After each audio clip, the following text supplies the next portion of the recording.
Here we're going to talk about insertion sort, merge sort, quick sort, and bubble sort. And we'll look at sort of a best case scenario, a worst case scenario, an expected or average case, and then the space complexity, which we haven't talked about too much. I'll actually start with bubble sort. So remember, bubble sort was going to go element by element and compare pairs. And anytime it found a pair that was out of place, it would swap those two. You can imagine our best case scenario is if it's already sorted, because then I actually can go through, compare all the pairs, find that none of them are out of order, and I had that short circuit where I could stop checking. I wouldn't check n times. I wouldn't do n bubble passes if I found that I didn't have to swap any of them. So in that case, it would be O of n, where n is the length of the array that we're working with. What would be my worst case scenario is actually if it was in reverse order. Then I would never be able to stop early because every one of those passes through calling bubble and sort and walking through the whole array would be necessary. So it's reverse sorted. And in the case where it's reverse sorted, that would be O of n squared. And the expected or sort of average, we can develop more precision about that in later classes. It's going to be O of n squared. And the space, how much space does it take up? And we haven't seen this before, but we can use actually that same O notation to talk about space. And we'll say it is in space O of 1, and what that means is it doesn't take any extra space. So I'll make a note here, no extra arrays. You can think of that as a 1 instead of a 0 because we actually do need the call to bubble sort, and that stores some data in actually a similar way to how arrays store data. Okay, our next algorithm up is insertion sort. That was the one where we said, okay, let's start with partitioning it and say, this element is sorted. Now I'll assume the rest is unsorted, and then one by one I'll add that element into my sorted array. And so you can imagine, say, it wasn't already sorted.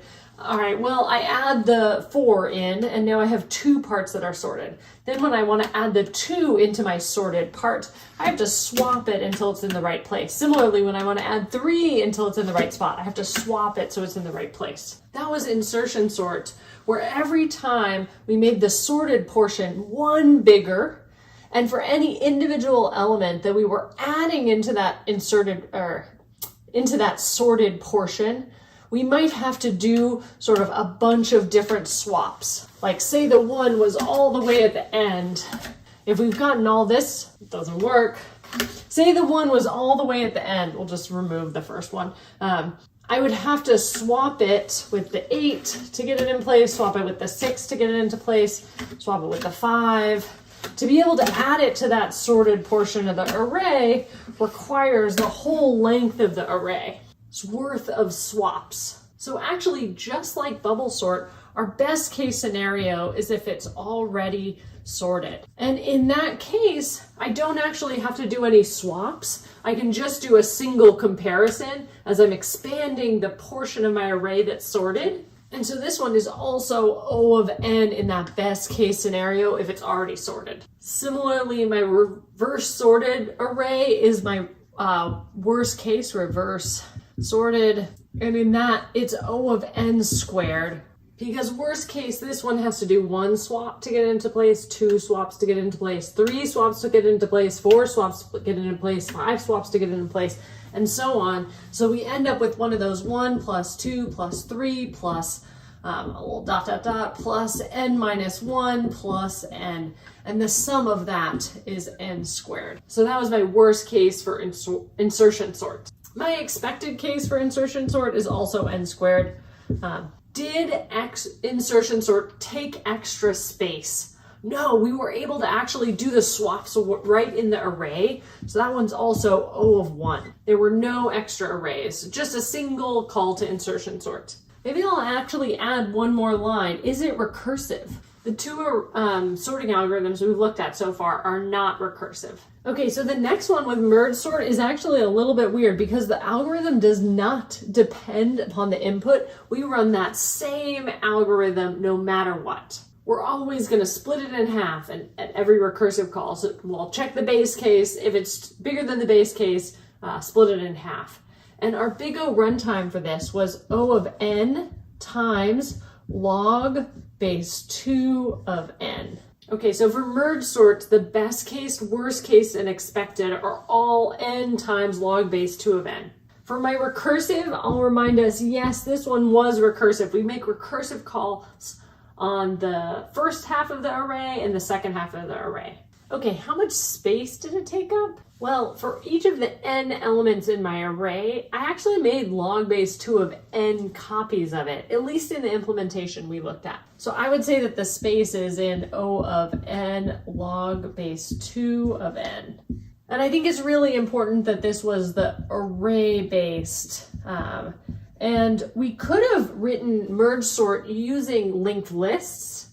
And actually with linked lists, it can be a little bit easier where you don't actually have to make copies of the arrays. You're just able to like split the list in the middle by setting a next reference to null, for example. And so I'll say here for a linked list, LL, we can think about it as sort of taking no extra space or like no extra linked list nodes would be necessary. But we would still just call that O of log base 2 of n. And it's similar actually to here where we think of it as O of 1 because of that function call that we had. But I think our answer in this context for the array-based one is n of log base 2 of n. We could do something tricky where we only did O of n, like only one extra copy of an array, but that's not what we did here. Okay, with quicksort, remember we were picking a pivot and that determined how we split it. In the best case, we were dividing in half every time. If every pivot always divides the problem in half, then it actually looks a lot like merge sort, and we end up with that same behavior where it's O of n times log base 2 of n. That's only if we pick these pivots that are the median of all the values that we're trying to sort. Okay, what was the worst case we looked at with quicksort? That was when we picked a pivot that didn't divide it at all. And so if we were starting to sort 8 things, then the next time we just sorted 7, and then 6, and then 5, and then 4, and then 3, and then 2, and then 1. And we ended up with that pattern of 1 plus 2 plus 3 all the way up to n, and that was n squared. So in the worst case, the pivot doesn't divide the problem, and we end up in a case where we've got O of n squared. But actually in modern implementations of quicksort, they're a little bit smarter about picking the pivot. For example, you might pick 3 elements and then choose the median. And in later classes, you can look at, well, what if I don't divide it in half, but what if I divide it into 1/3 and 2/3? Is that good enough? And actually for quicksort, our expected time or our average time is O of n times log base 2 of n. In practice, it's really one of the fastest. And something that's really cool about quicksort is that the space, it doesn't take any extra arrays. So here I'll label it as no extra arrays. But quicksort is recursive, and we end up with a bunch of different recursive calls. So with quicksort, we don't need any extra arrays, which is pretty awesome, but we are going to need to make a bunch of recursive calls. So for quicksort and merge sort, we can sort of visualize it like that, where we call quicksort and then we are going to make 2 recursive calls to quicksort, ideally with half of the elements in each. And so we're going to need some extra space for these recursive calls. If on the bottom here we have actually n elements, we're going to have, and each of these circles represents a recursive call. That means this will be n minus 1 recursive calls. So merge sort for an array of size 1024 would have 1023 recursive calls. So we might say that the space is, well, we need to make 1023 recursive calls, but actually only one path happens at a time. So you can imagine I make a recursive call, a recursive call, a recursive call, a recursive call, a recursive call, and then I return from that recursive call to be able to make another recursive call. And so because we're backtracking throughout this, actually the maximum number of recursive calls that will be running or waiting for some other answer is actually the height of the tree, that sort of recursive tree. It's not an actual tree representation like we had in the tree section. Here it's a recursive call tree. And so quicksort's space needs are O of log base 2 of n. Just like merge sort's linked list based space constraints were, or space needs were log base 2 of n.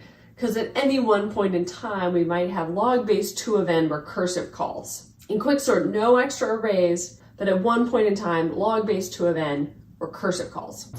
Whoops team, sorry, one small typo. In merge sort, the array-based implementation, it did make n times log base 2 of n extra array content. But like we just talked about, because only log base 2 of n recursive calls are only ever active at a time, the total space that we need is just an extra n. Sorry for that typo. And just as a recap, sorting algorithms are really a helpful opportunity to practice working with arrays, practice working with somewhat complex descriptions of algorithms, and then being able to think about the implications of that algorithm. For example, based upon the algorithm of insertion sort, we should be able to reason about why, in our best case, it's already sorted and we get O of n. And so it's sort of practicing that type of reasoning. What are the implications of this algorithm?